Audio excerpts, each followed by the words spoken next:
Y es un placer, un auténtico placer, en esta versión extendida de los programas de los domingos, hablar en esta ocasión de ciencia y más allá, de lo que ha aportado el más allá al mundo de la ciencia, y de hacerlo con Mado Martínez. Mado, muy buenas. Buenas noches, ¿qué tal? Mado Martínez es doctora en lengua y literatura, es directora de la revista internacional Spectrum Magazine y fue ganadora con la Santa hace muy pocos meses del premio Ateneo Joven de Sevilla. Fue además una experiencia hablar contigo de este asunto y estar contigo en la presentación del libro en Madrid.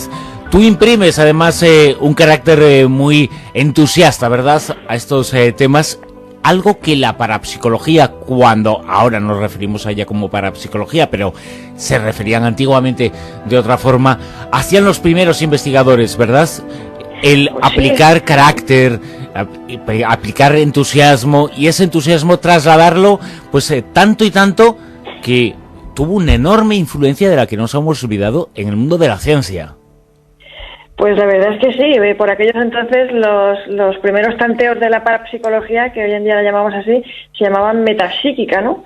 Y bueno, tuvo grandes nombres y tuvo grandes apasionados, como tú dices, personas que eran incluso premios Nobel, como Charles Richet, o incluso nuestro premio Nobel más internacionalmente reconocido y del que nos sentimos muy orgullosos, ¿no? Santiago Ramón y Cajal, que estaba absolutamente prendado y muy interesado en resolver los fenómenos de la mediumnidad. Decían que andaba por ahí siempre, bueno, eso decía su nieta, siempre por la casa acompañado de una medium, y que tenía previsto publicar un libro con todos sus años de investigaciones en materia de fenómenos sobrenaturales, como podríamos conocerlos hoy en día, pero desgraciadamente la guerra y esas desgracias que a veces suceden en el mundo se cebaron con los manuscritos que él tenía y desaparecieron para siempre. Tú recientemente publicaste un libro titulado Ciencia y más allá en Oblicuas. Ganaste también el premio Incógnitas Oblicuas con este trabajo, que es tu tesis doctoral en la cual mencionas algunos personajes, nos has citado algunos, pero cómo no acordarse, y eso que el tiempo también ha echado un poco tierra sobre ese pasado que tenía verdaderamente apasionante, porque él llegó muy tarde al mundo de la parapsicología, al mundo del espiritismo, en realidad que es su padre auténtico. Allan Kardec, con 50 años comenzó a interesarse por las mesas parlantes, tú lo cuentas en Ciencia y Más Allá, pero lo cierto es que era un personaje verdaderamente apasionante. Allan Kardec era apasionante, bueno, así era como se le conocía, ese seudónimo que él se puso, Allan Kardec, tenía otro nombre, León Hippolyte. Era un hombre que era pedagogo, humanista, una persona inteligentísima, que había publicado muchísimos libros para mejorar el sistema educativo de su país. Y bueno, que un buen día, pues en un salón en el que se practicaban estos juegos, entre comillas, de mesas parlantes, muy de moda en aquella época en Francia, pues él se quedó un poco asombrado, ¿no?, por esas mesas parlantes, esas sesiones espíritas, ¿no?, para que los oyentes nos entiendan, sesiones de espiritismo.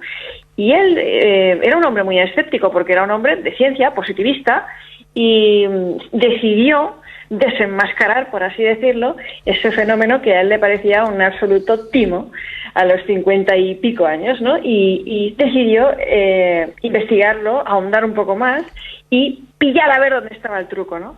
Y no lo encontró, no encontró truco. No solo no lo encontró, Bruno, sino que además se obsesionó con ese tema y dedicó toda su vida, dejó todo lo demás, se puso un plazo, 10 años, casi profético, porque murió a los 10 años, para saber qué había detrás de la mediumnidad y para aproximarse a ella desde el punto de vista científico, y a eso dedicó su vida, y es por eso que fue él quien sistematizó todas las corrientes espiritualistas que ya venían de Estados Unidos y por el que hoy se conoce a la doctrina como movimiento espírita.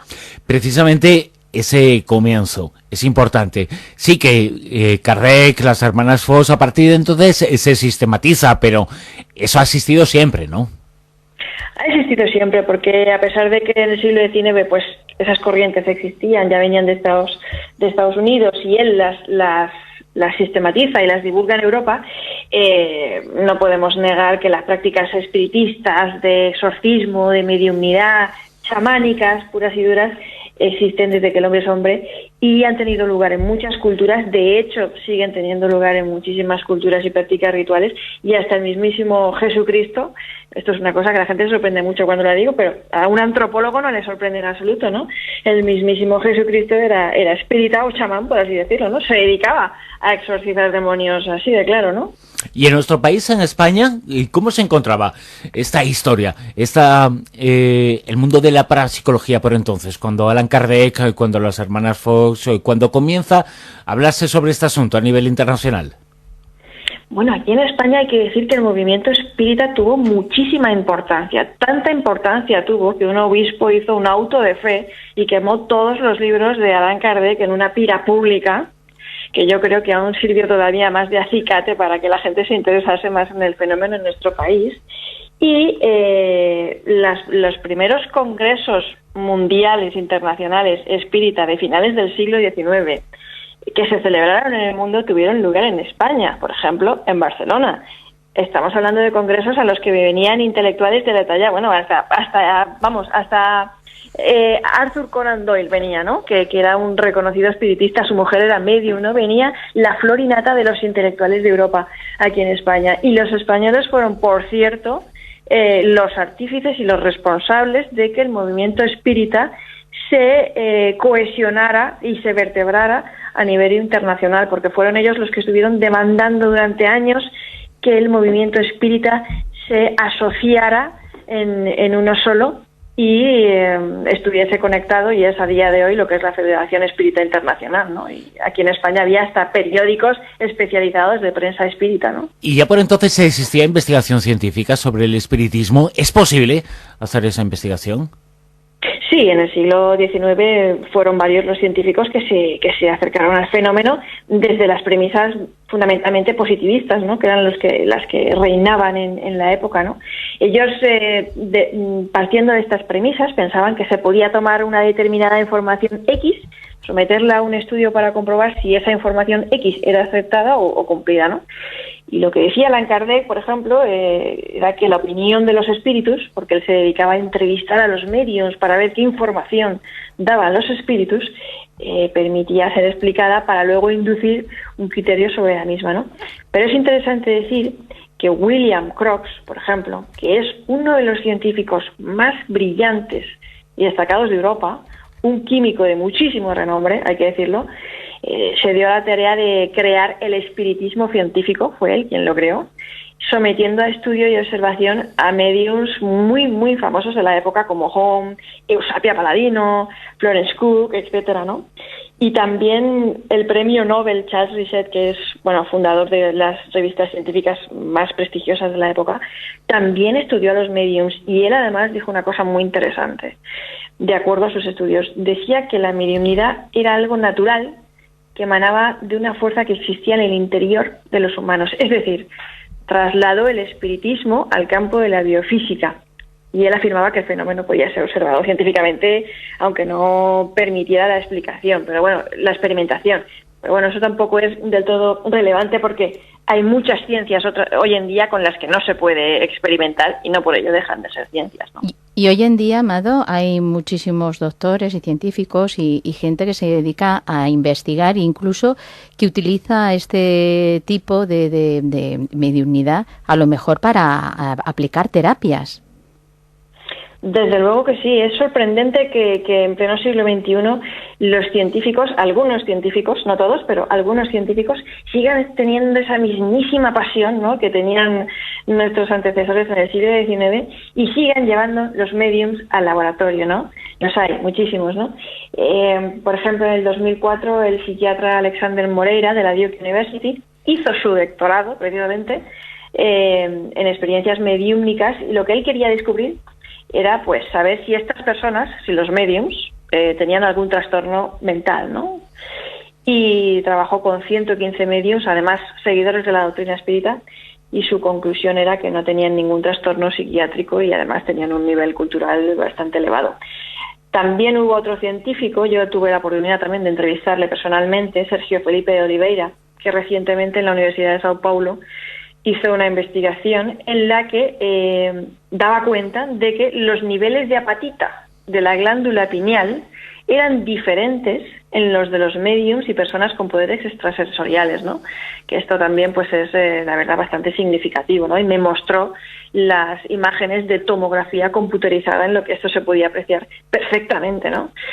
Gary Schwartz es otro científico de la Universidad de Arizona que realizó una investigación con mediums usando el método científico de doble ciego y dijo que la información que daban los mediums no solo era precisa, sino muy superior a la media de porcentaje de probabilidades. Y todo esto después ya de haber descartado factores de fraude, de coincidencia y de error. Y para mí, si tengo que decir que hoy en día hay una científica que es la que más está haciendo experimentos y la que está haciendo pruebas en laboratorios, la doctora Julie Bessel, que ella el fenómeno de la mediumnidad lo llama fenómeno de recepción anómala y dice que es absolutamente real. ¿Y por qué lo dice? Pues lo dice porque los mediums, según ella, dan noticias concretas y específicas sobre seres queridos fallecidos con total ausencia de información previa. Y además, una cosa muy importante es que Julie Bessel utiliza el método del quíntuple ciego en lugar del doble ciego, que eso ya elimina muchísimos más sesgos que el del tradicional método, ¿no? Del doble ciego. Si uno piensa en todos los grandes científicos, nos has mencionado algunos, pero has mencionado el nombre de Ramón y Cajal, grandes científicos que forman parte de lo que hoy conocemos. El mundo de la neurología no sería lo mismo sin una figura como Ramón y Cajal, que a mí me encanta. Muchas de sus citas sobre la vida, sobre el ser humano, sobre la amistad, muy duras. Algunas citas son muy importantes en la vida de servidor. Es que figuras como Ramón y Cajal y tantas figuras de aquella época no existirían sin la aportación que hizo el espiritismo, que se hicieron en aquellas épocas, en aquellos años, finales del siglo XIX, comienzos del siglo XX, por parte de estas temáticas. Conviene no olvidarnos de todo ello. No, desde luego que no, que sería hoy en día la neurología sin Ramón y Cajal, tú lo has dicho, todo lo que sabemos de conexiones sinápticas, de dendritas, de todo eso es impresionante, lo que unos pocos hombres con muy pocos recursos tecnológicos que nada se parecen a los que tenemos hoy en día lograron hacer. ¿Y se puede seguir haciendo todavía? ¿Se puede seguir investigando en laboratorio? Nos has dado algunos ejemplos. ¿Se puede seguir haciendo en el futuro o ya lo hemos explicado todo? Se puede seguir haciendo. De hecho, la doctora Julie Bessel, que lleva varios años llevando a mediums al laboratorio, dice que podemos llevar la mediumnidad al laboratorio, estudiarla bajo condiciones controladas e incluso hacer réplicas, ¿no? Replicar experimentos, entre comillas, por así decirlo, ¿no? Cada materia y cada disciplina suele requerir unos métodos u otros, ¿no? Más adecuados a unas cosas u a otras. También pasa, como hemos dicho, entre las ciencias, ¿no? Hay ciencias como la astronomía o otro tipo de ciencias que son más bien observacionales, ¿no? Y bueno, siempre que se apliquen los métodos adecuados se puede investigar, por supuesto. También tienes casos de doctores que han estado investigando, que a mí además me ha llamado mucho la atención, reencarnaciones de niños. E incluso especificas que has estado durante muchísimos años, el doctor Stevenson, y haces una entrevista a Jim Tucker y bueno, la verdad es que los casos son tremendos, los que pues se relacionan. Tremendos. Ian Stevenson estuvo como 40 años, que es decirlo, que no es un hombre que se improvisó 4 cosas que le vinieron a la cabeza, investigando reencarnaciones y recuerdos espontáneos de vidas pasadas en los niños, que yo creo que supieron elegir bien el objetivo, ¿no? Los niños que prácticamente, bueno, que van a recordar, ¿no? Y Jim Tucker, a su muerte, siguió investigando y retomando el trabajo de Ian Stevenson. Y hay casos impresionantes, ¿no? De niños que realmente recordaban cómo habían muerto en vidas pasadas e incluso tenían cicatrices o señales de nacimiento en esta vida, ¿no? O de cómo resolvían crímenes que habían pasado en vidas anteriores con la información que daban de esas vidas pasadas, ¿no? Y que no podían haber tenido de ninguna otra fuente. Y, bueno, particularmente a mí me parece cuanto menos curioso. Tú acabas este trabajo, este libro que está fundamentado en tu tesis doctoral, Ciencia y Más Allá, publicado por Oblicuas, hablando de la conciencia. Quizá el descubrir qué es la conciencia es la clave para explicar todo esto. Pues es que la conciencia nos da muchos quebraderos de cabeza, y sí, yo creo que será la clave el día de mañana si logramos definirla, porque realmente no sabemos lo que es la consciencia, ¿no?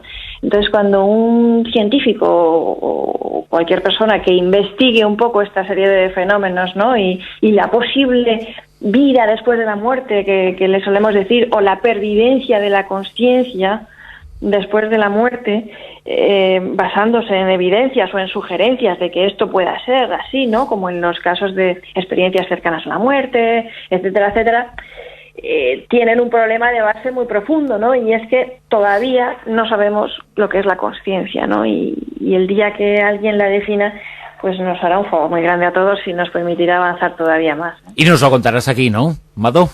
Pues eso espero. Mado Martínez, nuestra invitada en esta versión extendida del programa del domingo madrugada de lunes. Un placer, como siempre, conversar contigo. Mado, muchísimas gracias, muy buena semana. Un beso. A vosotros, besos. La Rosa de los Vientos en Onda Cero.